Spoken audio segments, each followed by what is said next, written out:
Good morning, my YouTube viewers. It is Crystal here, and this is going to be lesson 2 of my course on Introduction to IT for the Computer User. And so lesson 2 is understanding the computer at the user level.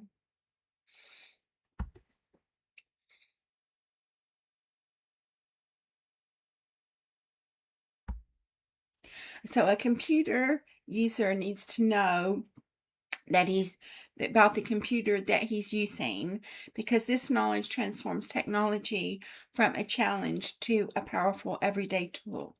So below are the reasons why a computer user needs to understand the computer he is using. The computer user can be more efficient and productive. The computer user can be cognizant of his need for security and privacy. The computer user can independently solve problems. The computer user can communicate with IT professionals more easily. The computer user can better adapt to new technology, and the computer user can become digitally literate and empowered.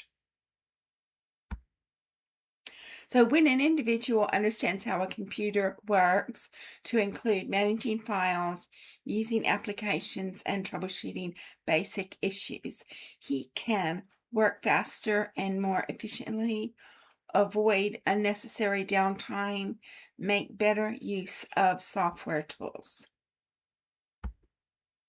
The computer user needs to have an understanding of privacy and security. Otherwise, he will make himself vulnerable to scams and data loss.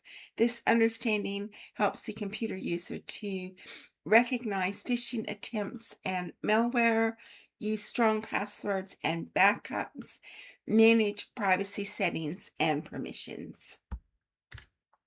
So we've got a diagram here of the levels of understanding. And so this course is intended just for the computer user. It's not intended for anything technical. So basically, the computer user needs to know how to use applications, about the web and email, file management, and basic troubleshooting. Those are the things that the computer user needs to know. And so the computer user doesn't need to know about system level, because there will be IT professionals who will manage the system level. And he doesn't need to know about the programming level, because there will be people who can deal with the programming level. So on the system level, you're going to have a hard drive and SSD, that's a solid state drive. And you're also going to have, on the programming level, you're also going to have a hard drive and an SSD, solid state drive, and a network card and a Wii IT adapter. I will say that on a personal level, I've done programming. I did programming when I was in taking university courses, and that was like close to 40 years ago. And I studied BASIC and Pascal and COBOL. I think those were the language that I studied. And I studied like Introduction to Flowcharting, because that was like one of the first courses that you took was flowcharting, because you had to actually learn the process of actually writing a program. And then basically after the flowcharting, I think the first language that I studied was Pascal, which is what was a mistake. I should have studied BASIC as the first language. But 40 years ago, when I was studying programming, you just had top-down programming. You just like, it did one thing and then it just went all the way down. And the thing about BASIC at that time was a line of basic code was a number, and then so it would be like 10, and then an instruction 20, and then an instruction 30, and then an instruction. And then so basically you didn't have functions. They hadn't really developed functions yet in coding, and so the code would work sequentially. And so like if you wanted the code to loop back, you had for loops. You had for loops and while loops, and you also had a case statement, which I'm not aware of case statements anymore. I think they've gotten rid of case statements in the new programming languages. So BASIC had a case statement, but the modern programming languages that I've been studying, I'm not aware of any case statement. So the modern languages that I've been studying are Python and R and VBA. I don't know if VBA has a case statement. And but so basically the programming was top down, and then with BASIC in particular, if you wanted to do another procedure again, because every line of instruction was preceded by a number, you would say go to such and such a line. Well, in the modern languages, well, R and Python anyway, they don't have a go-to function. In BASIC 40 years ago, they had a go-to function, but that not anymore.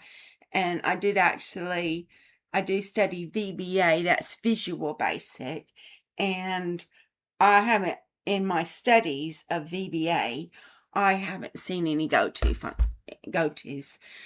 So I'm assuming that there's no more go-tos.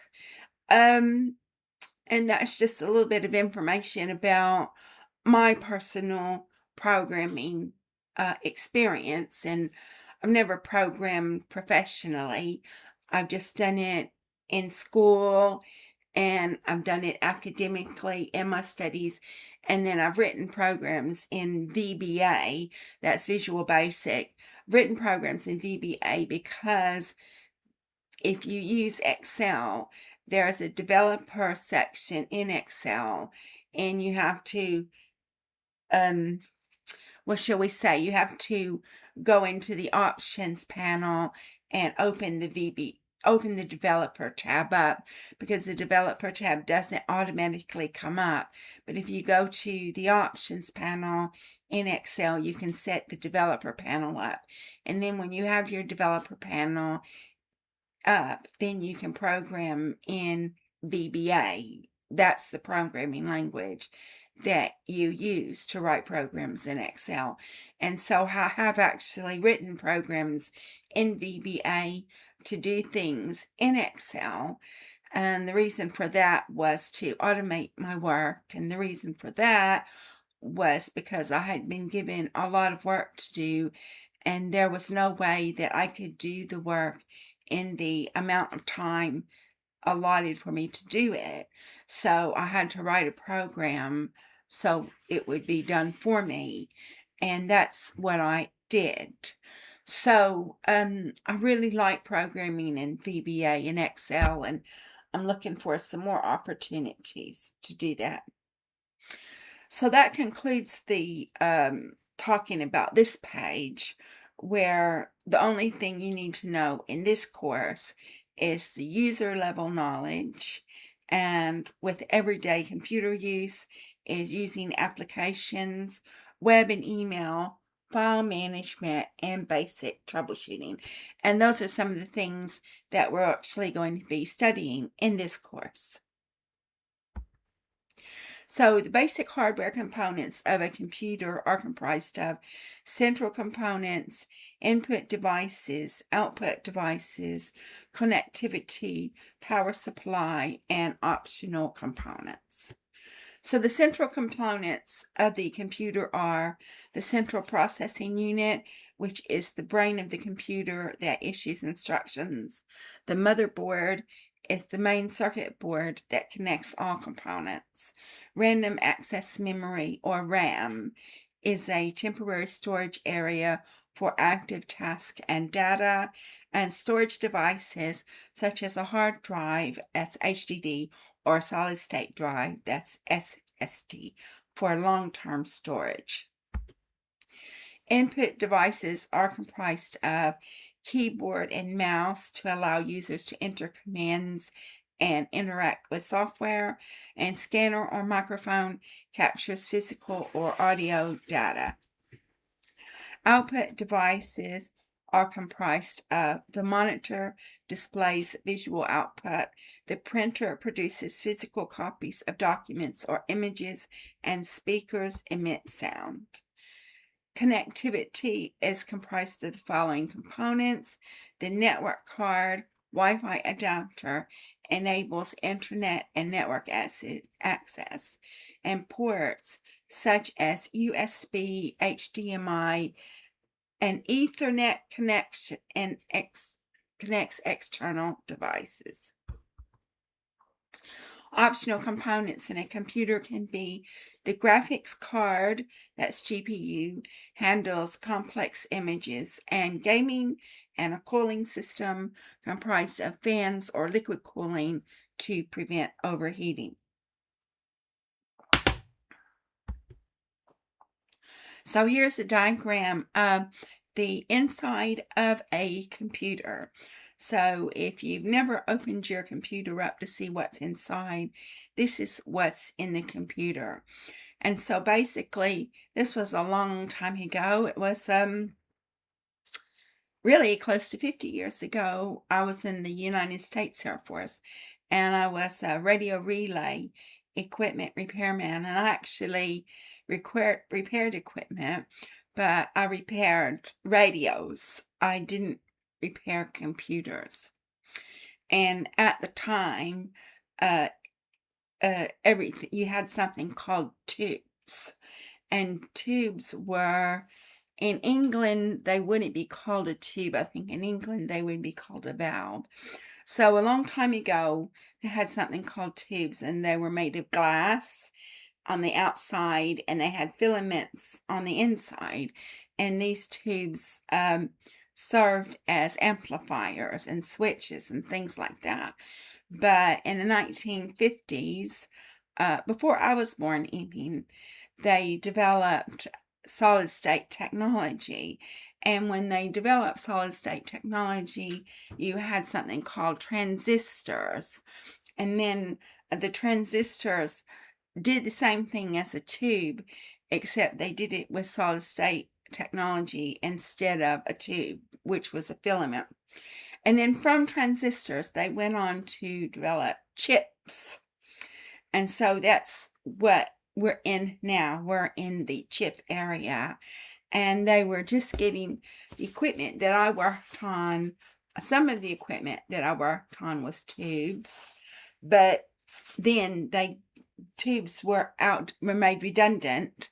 And then they had solid state devices, which was transistors and chips. And so that's what we're doing now. We're in the solid state era. So in your computer, you've got your power supply, and basically what you have in your power supply is your computer connects to the AC outlet, and in the US, I think it's going to be 120 volts. And in the UK and Europe, it's going to be 220 volts. And so what that power supply does is it takes the alternating current, because the voltage that you receive in your power outlet and on your wall, your power outlet on your wall, it's going to be either 120 volts or 220 volts, depending upon where you live. And it's going to take that alternating current. That's what it is. It's an alternating current. It's going to take that alternating current and it's going to convert it to a direct current. And it's going to convert it to a low voltage as well, a lot lower than 120 volts. And it's that direct current that is going to power all of the devices in the computer. And obviously, I would need to have a schematic diagram to actually tell you how the equipment fitted to the power supply, but the power supply is the first point of entry, and the power supply powers all of the units in that computer. You've got your motherboard, and your motherboard is going to be composed of chips, transistors, inductors, capacitors. But I think what they do now is, like, on these chips and things, they probably have a solid state equivalent of an inductor and a capacitor. And that's, again, a long time ago, well, almost 50 years ago, when I was studying electronics for my job as a radio relay equipment repairman. You had capacitors and inductors in your circuitry, but I think now, although I haven't opened up a computer and looked at it in a really long time, I think that the circuitry, the inductors and the capacitors are actually going to be in the chip. That's what I think is going to happen. But anyway, so you've got your motherboard, and so your motherboard is going to be where all of your components are. And then in the motherboard, you've got something called a CPU, and that's your central processing unit. And in the CPU, the central processing unit, that's actually the brains of the computer, and that's what tells, that's the circuitry that tells the computer what to do, and it's sitting on the motherboard. And I also didn't show you the cooling fan. So on a computer, you need to have a cooling fan to cool it down. And the reason why is because all electronic circuitry need to stay cool. And so basically, this was a long time ago, close to 50 years ago. Whenever I was working in my job in the United States Air Force, they had to keep the equipment rooms cool. So all of the equipment rooms were air conditioned. And so to keep all of the circuitry cool, the tubes, which obviously they've done away with tubes, but you had to keep everything cool. And so you've got a cooling fan in your computer also to keep everything cool. And then so also on the motherboard, you've got a graphics card, which is your GPU. And then on your graphics card, what that does is that enables the computer to make graphics and also play games. Now, I don't play a lot of games on my computer. I don't play a lot of games on my computing software, but some people do like games. And in fact, yesterday somebody was playing a game on my computer, on my tablet, really, because I bought a new tablet. And then you also have something called RAM, that's random access memory, and that's a temporary storage space that's going to hold the memory of the applications. So when you turn on your computer, the CPU is the brains, but if you want to use an application, the memory from the application actually goes into RAM. That's random access memory, and that's where everything is done in the RAM. You've also got your ports, which is a USB, HDMI, and Ethernet. And you've got your hard drive and a solid state drive. And what the hard drive and the solid state drive do is they connect to the computer. And so basically what your hard drive does is it keeps all of your files and everything on the hard drive. I mean, I have a laptop, and so I have a storage facility, probably a solid state drive on my laptop, but I try not to store too much stuff in it. If I don't need a file anymore, I delete it just to keep my computer going as long as possible. And you've got your mouse and your keyboard, uh, and that connects to your computer. So the mouse and keyboard are input devices, and so they enable you to actually control the um, computer. You've got your monitor. Your monitor is an output device, and so you can view the output of a program using the monitor. You've got a printer. A printer is an output device, and so you're able to print the output from the program. You've got speakers. Speakers are an output device, so you're able to hear what's on the computer as well. And you've got a network card, a Wi-Fi adapter, and what that does is that enables you to be connect to the internet. So this was a long time ago when I had computers. When you bought a computer, it was a standalone device. And then when you bought software, you had to go to a shop and buy the software. And the software would either be on a 5 1/4 inch disc or a 3 1/2 inch disc. And you would have to install the software on your computer. Well, times have changed, and that you don't buy software that way anymore. If you want to buy software, you have to buy it online, and you can install it online. So um, yeah, most people don't use standalone computers anymore. I would say most people are connected to the internet in some capacity. But I will say that more than a decade ago, you had Edward Snowden, and he defected, and he worked, I believe it was for the NSA, and he took a lot of documents and where he was working, and it was a highly sensitive place that he was working in, and I think that he gave them to some communist country, some Soviet country. And the way that he was able to transfer the data, he was able to use the data on a computer that had never been connected to the internet. And then this is something that I heard a long time ago, was that in the Soviet Union, they were still using manual typewriters. They weren't using electric typewriters because they wanted everything to be secure. So they were still typing on manual typewriters.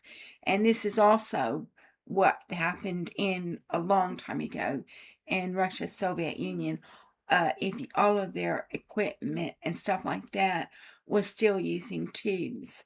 And the reason, and not solid state devices, and the reason why they were using tubes and not solid state devices was because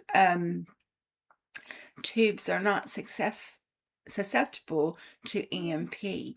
And an EMP is an electromagnetic pulse. And during the Cold War, we were all worried about EMP, about nuclear explosion, and then you'd have EMP, which is an electromagnetic pulse.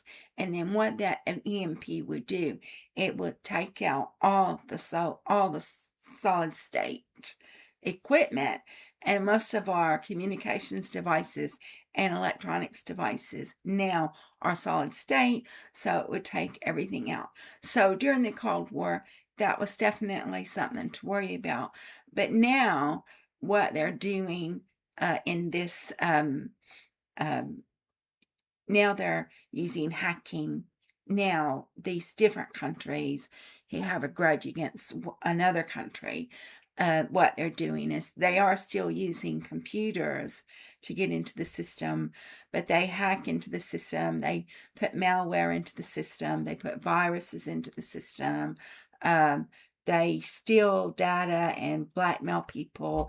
So the worries that we have today are different from the worries that we had years and years ago, 50 years ago. They were worried about an EMP. And then even 40 years ago, basically, if you could write a virus and infect a computer with a virus, well, the US government would offer you a job. Well, that doesn't happen anymore because now there's so many hackers and so many people who can do things like that, that now the US government won't offer you a job if you write a virus and take a system down. But a long time ago, they would. And so the problems that we have today are completely different from the problems that we had years and years ago. But the problems that we have today still revolve around computing. And so that's what this course is about, Introduction to Computers in IT for Computer Users. So the process that is used to turn the computer on, process data, and save work is as follows. You start the computer up and you boot it, you run programs, and you store files. And we discussed that in Image of the Computer already. So the process of starting computer entails the following actions. When the power button is pressed, electricity flows through the computer parts. The binary input-output system, that's BIOS, or Unified Extensible Firmware Interface, UEFI, checks that everything in the computer is working, such as the keyboard, screen, and memory is working. The computer looks for the operating system that is either stored in the hard drive or the solid-state drive. The operating system is loaded into the random access memory, that's RAM, which is fast, enabling the computer to start working. If the login screen or desktop appears, the computer is working. The process of running programs in the computers entails the following actions. When an application such as Word or Excel is open, the computer copies the program from storage into RAM, that's your random access memory. The CPU, that's the central processing unit, reads the instructions and performs tasks such as calculations, logic, and moving data around. The GPU, that's graphics processing unit, helps to draw pictures and videos on the screen. The operating system makes sure that each program gets its fair share of memory and processing time. The process of storing files entails the following actions. In a classical computer, when the file is saved, it is converted into binary logic, which is a series of ones and zeros. The computer sends the data to the storage drive, which could be a hard disk or a solid-state device. The file system keeps track of where each piece of data is so that it can be found later. When the file is reopened, the computer fetches it from storage and loads it back into RAM. That's random access memory. So now we've got a flowchart of computer operation, and I will go over the flowchart with you. So this is the flowchart, just tells you what I've just explained in words, because it's a lot easier to explain something to somebody in a picture than it is text. And so that's why they say a picture speaks 1,000 words. So the first thing you do, number one, is you turn on the computer. The second thing you do is the computer does a self-test of the CPU, RAM, devices, and it performs basic diagnostics.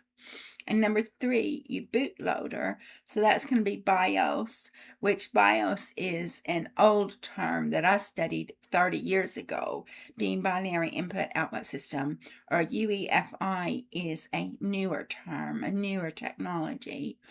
So all this equipment that I studied 30 years ago, it's being replaced by newer equipment. So UEFI is newer equipment. It loads the OS. OS is your operating system. The bootloader finds the OS, or the operating system. Number four, you do OS loading. That's operating system loading. So your kernel and your drivers are loaded and your system services start. And number five, you have your user login. So your desktop loads and your startup apps run. And then now you have the execution stage. So 6, you run your programs. So the CPU and RAM in use. So CPU is your central processing unit, which is the brains of the computer. And RAM is the random access memory. So the data from the computer, the data from storage actually is put in RAM. And the data from storage stays in RAM while you're running that program, and files and resources are loaded.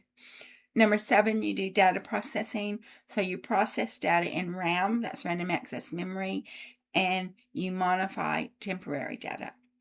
And now we have the data storage stage.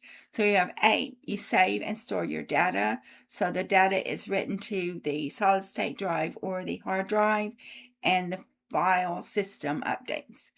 And number 9, you shut down or restart your computer. So that you close all the programs, you stop services, and you power off. So that's a flow chart of computer operations. So that tells you basically what happens when you turn on your computer, when you use the computer, and when you power it down. So below is a table that reflects how the computer turns on, processes data, and stores files. So when you boot the computer, you're going to use the BIOS and the UEFI plus the OS, which is your operating system. And this starts and prepares the system. When you run the computer, you're going to use the CPU and RAM and OS. And that executes programs and manages resources. And when you store the data, you're going to use the storage drive and the file system, and that saves and retrieves the data. So this is a picture of my system. This is a picture of what's on my computer, because obviously I'm limited in what I can do. So I show you what's on my computer. You can see that what I have is I don't have a router in my home. I don't have broadband in my home. What I do is I have a smartphone, and I pay around £50 a month for unlimited text and unlimited data on my smartphone. And I tether the data from my smartphone onto my laptop, and I use Wi-Fi.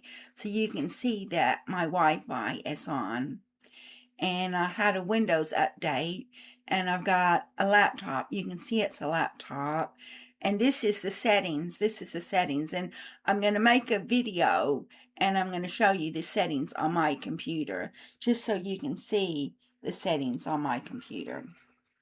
And so I've got my name and my email not on it for security reasons. So I had to take out my name and my email, just so I don't want people that I don't know knowing my email address. But lots of people do know my email address. People who I wish didn't know my email address know it. But this is a picture of your settings. And so if you've got a Windows-based computer, then your settings will look something like this. And so that's just to show you what's on my computer, what my computer looks like. And this is your settings. And I'm going to make you a video of the settings on my computer. So if you've got a Windows-based computer, then you'll be a bit familiar with it. Or if you're not familiar with it, you'll learn a little bit about it. So this is the task manager. So if you look at the previous video, I had typed in the search engine task manager, and you can see the task manager in the search engine. So task manager is something that you probably need to be familiar with. And the reason why is if you're having problems with your computer, and with the programs not coming up and stuff like that, you can go into the task manager. The task manager will tell you what apps are running and what background processes are running. So you can see that on my computer, I had 11 apps running and 91 background processes running.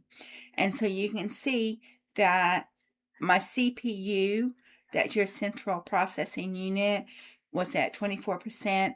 My memory, that's your RAM, was at 87%.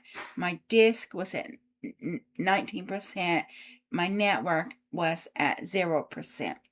Okay, so the apps that I was using to make this course, because I was working on the course when I did a screenshot of this, was Windows Explorer, and that's your file manager. So manage my files. The task manager, I called up the task manager. The snipping tool, so that enables you to cut and paste an image off the screen. Settings, I had settings up. Photos, I had photos up. Microsoft Word, because I wrote this course in Microsoft Word. PowerPoint, I transferred the data from Microsoft Word to PowerPoint to make presentations.